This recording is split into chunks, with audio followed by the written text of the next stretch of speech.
आणि ब्रेकनंतर एक महत्त्वाची आंतरराष्ट्रीय बातमी, कारण जगातल्या सगळ्यात मोठ्या सागरी पुलाचं आज उद्घाटन करण्यात आलेलं आहे। चीनचे अध्यक्ष शी जिनपिंग यांच्या हस्ते हा सोहळा पार पडलाय। हाँगकाँग आणि मकाऊला जोडणारा हा पूल 1,10,000 कोटी रुपये खर्चून बांधण्यात आलाय। राजकीय आणि आर्थिक परिणाम असलेला प्रकल्प 2009 पासून सुरू होता। 1997 साली पहिल्यांदा याची संकल्पना मांडण्यात आली होती। एकूण 6 लेनचा हा ब्रिज आहे। याची एकूण लांबी आहे तब्बल 39 किलोमीटर। नियोजनासाठी हा पूल 3 भागात विभागण्यात आला।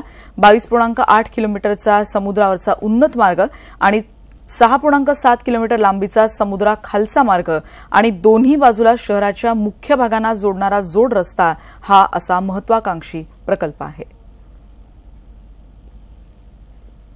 ब्रेकनंतर तुमचं पुन्हा एकदा स्वागत। नवी मुंबईमध्ये पोलीस आयुक्तालयातील नार्कोटिक्स विभागाकडून अभिनेता अजाज खान याला अटक करण्यात आली। अजाजकडे एमडी ड्रग्ज या 250 ग्रॅम गोळ्या देखील सापडल्यात। सोमवारी रात्री बेलापूरमधील के स्टार हॉटेलमधून पोलिसांनी अजाजला ताब्यात घेतलंय।